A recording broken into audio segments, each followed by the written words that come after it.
Hello बच्चों आज की इस वीडियो में मैं डिस्कस करूंगा हमारे स्पेशली क्लास 12th के सभी स्टूडेंट्स के साथ जो अपने बोर्ड्स एग्ज़ाम की तैयारी कर रहे हैं और उनका एग्ज़ाम अब मार्च 2025 में होने वाला है। लेकिन आपके बहुत सारे बच्चों के मेरे पास मैसेज आए कि सर हमारे मार्च में एग्ज़ाम है बोर्ड्स के, उसके बाद हमें कॉलेज में एडमिशन लेना है जिसके लिए आपको CUET का एग्ज़ाम देना है मैक्सिमम बच्चों को, और बहुत से ऐसे भी एस्पायरिंग चार्टर्ड अकाउंटेंट्स हैं जिनको अपने CA फाउंडेशन का एग्ज़ाम देना है या जून 2025 में देने का सोच रहे हैं। तो कैसे हमें प्रिपेयर करना है, क्या अप्रोच रखनी है, किन बातों का ध्यान रखना है, तो ये वीडियो आप बड़े ध्यान से देखना, ये स्पेशल वीडियो है आपके लिए। बाकी अगर आपका इसमें से कोई भी एम नहीं है या खासकर CUET और CA फाउंडेशन को लेकर आप नहीं सोच रहे हैं तो आप वीडियो स्किप कर सकते हैं। तो देखो बच्चों, सबसे पहली चीज़ आपको जो बेसिक चीज़ समझनी है तभी आप अच्छी प्लानिंग कर पाओगे। पहले तो आप अपने टाइम स्ट्रक्चर को समझो। यहाँ पर हमारे 3 इवेंट्स हैं। एक इवेंट है हमारा क्लास 12th का एग्ज़ाम जो मार्च में ख़त्म होगा। एक इवेंट है हमारा CUET का एग्ज़ाम जो मिड ऑफ मई में कहीं पड़ेगा, और एक है हमारा CA फाउंडेशन का एग्ज़ाम जो जून मिड या जून एंड के आसपास कहीं पड़ेगा। इनके बीच में टाइम पीरियड अगर गैप देखें तो लगभग CUET के एग्ज़ाम के लिए आपको रफली 1.5 महीने का समय यानी 45 दिन का समय मिलेगा बोर्ड्स के बाद, और CUET के एग्ज़ाम के बाद आपके CA फाउंडेशन के लिए आपको लगभग 1 महीने का समय मिलेगा। बाकी बोर्ड्स के बाद अगर टोटल समय आप CA फाउंडेशन का लोगे तो लगभग 2.5 महीने का आपको मिलेगा। अब रहा सवाल कि सर ये तो चलो 3 इवेंट्स हो गए, अब हम आज अगस्त के महीने में खड़े हैं 2024, जहाँ से अब आपके पास अगर मैं टोटल टाइम देखूं बोर्ड्स एग्ज़ाम का तो वो अगस्त, सितंबर, अक्टूबर, नवंबर, दिसंबर, जनवरी, फरवरी 8 महीने के आसपास का समय लगभग आपके पास बच रहा है। तो देखो बड़े ध्यान से सुनना। सबसे पहले तो CUET की बात करते हैं। CUET के अंदर आपके 3 सेक्शंस होते हैं, सेक्शन 1, सेक्शन 2, सेक्शन 3। अब सेक्शन 1 जो है वो है आपकी इंग्लिश, सेक्शन 2 आपका है डोमेन, और सेक्शन 3 को शॉर्ट में क्वांट कह देता हूँ, जिसमें बहुत सारे छोटे छोटे पार्ट्स हैं। अब अगर आप DU के लिए एम कर रहे हैं तो आपके लिए बात यह है कि आपको सिर्फ सेक्शन 1 और सेक्शन 2 की तैयारी करनी है, खासकर दिल्ली यूनिवर्सिटी के लिए, क्योंकि वहाँ पर आपको क्वांट की तैयारी नहीं करनी। लेकिन बहुत सारी यूनिवर्सिटीज़ हैं, बहुत सारे अदर कोर्सेज हैं जिनके लिए हो सकता है आपको क्वांट की भी प्रिपरेशन करनी पड़े।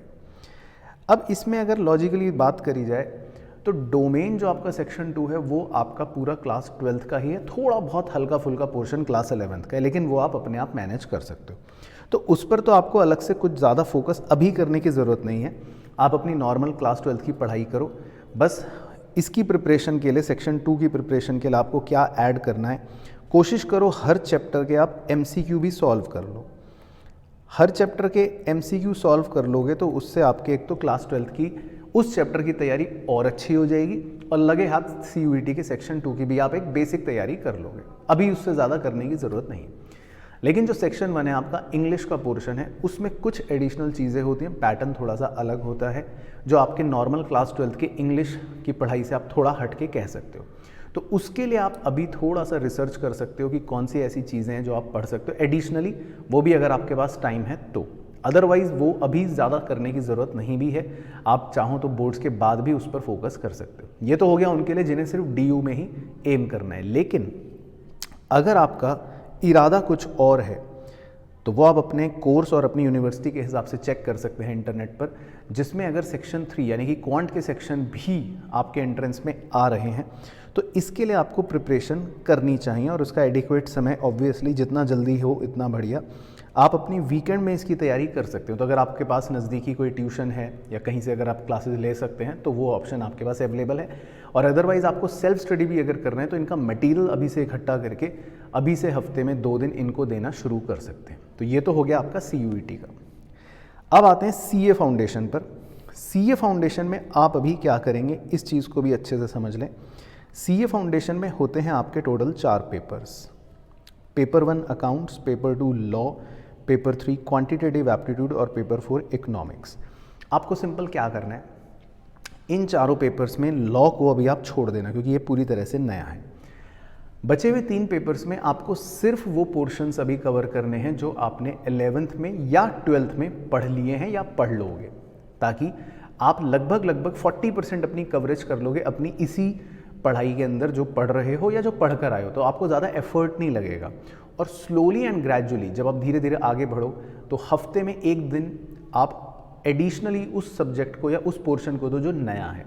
लेकिन आपको स्टार्ट करना है अभी, और कम से कम अगस्त के महीना, सितंबर का महीना, फिर आपके हाफ ईयरली होंगे, अक्टूबर के अंदर आप सिर्फ वो चीज़ें पढ़ो सीए फाउंडेशन की जो आपकी 11th और 12th की। जैसे अब बात करूँ अकाउंट्स की, आप इसमें सिलेबस खोल के देखना सीए फाउंडेशन का, journal, ledger, trial balance, cash book, subsidiary books, BRS, depreciation, ये सारे वो चैप्टर हैं जो आप 11th में पढ़ चुके हो, तो इनको क्यों ना गो थ्रू कर लो दोबारा से, वेरी इजी।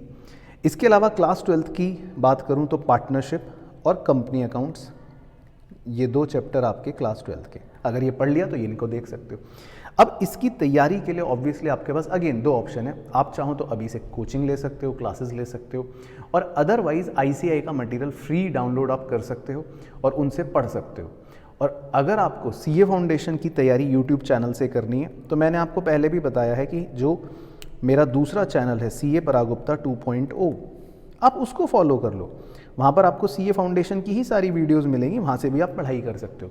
और अगर उतना भी टाइम नहीं है, मान लो आपको लगता है वीडियो लेक्चर में बड़ा टाइम लगेगा, तो आप सिंपली अपने क्लास 11th की ही बुक से, पुराने अपने नोट से ही इन कॉन्सेप्टों को रिवाइज कर लो, वो भी कहीं ना कहीं काम ही आएंगे। और पार्टनरशिप और कंपनी अकाउंट्स को 12th से कर लो। तो इतना सारा भी कर लिया तो देखो आपके अकाउंट्स में काफ़ी कुछ कवर हो जाएगा।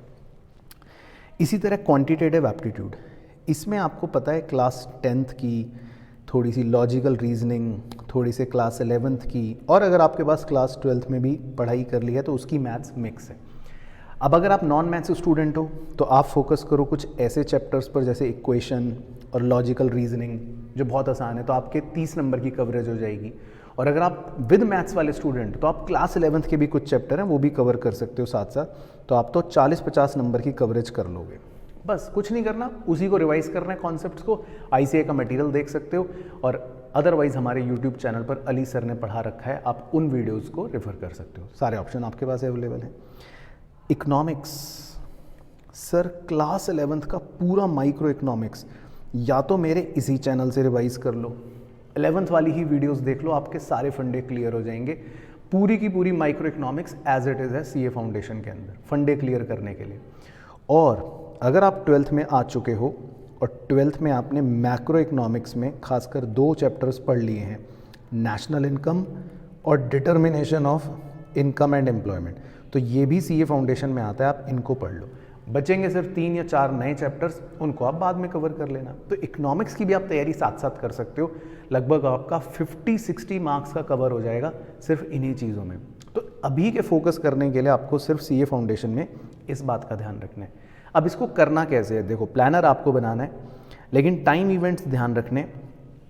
अभी जब आपके पास एम्पल ऑफ टाइम है तो आप कोशिश करो दिसंबर तक आप 12th के साथ साथ एक CUET अगर कर रहे हो और CA फाउंडेशन, इनको टाइम दो। 12th तो आप रेगुलर करते हो, CUET और CA फाउंडेशन को आप वीकेंड के लिए रखो या फिर छुट्टी वाले दिन 1-1, 2-2 घंटा एडिशनल दो।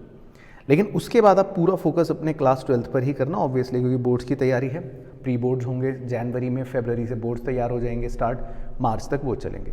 लेकिन फिर आपका जब बोर्ड्स का प्रेशर ख़त्म हो जाएगा तो ये जो आपके पास गोल्डन समय मिलेगा 1.5 महीने का, इसमें आप अच्छे से 60% फोकस अपने CUET पे रखना, 40% CA फाउंडेशन का, तब नया पोर्शन भी अच्छे से कवर कर सकते हो।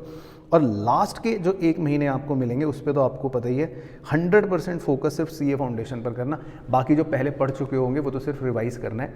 थोड़ा मैनेजमेंट तो ज़्यादा है, बर्डन तो रहेगा, लेकिन इस चीज़ को अगर अभी से लिख कर एक प्लान का रूप देकर करोगे तो ये तरीका भी है। बहुत से हमारे स्टूडेंट्स ने क्लियर करा भी है और बाकी बच्चे भी करते तो ही हैं। तो अगर आप उस श्रेणी में आना चाहते हैं तो ये एक ओवरऑल स्ट्रक्चर है जिस पर आपको काम करना चाहिए।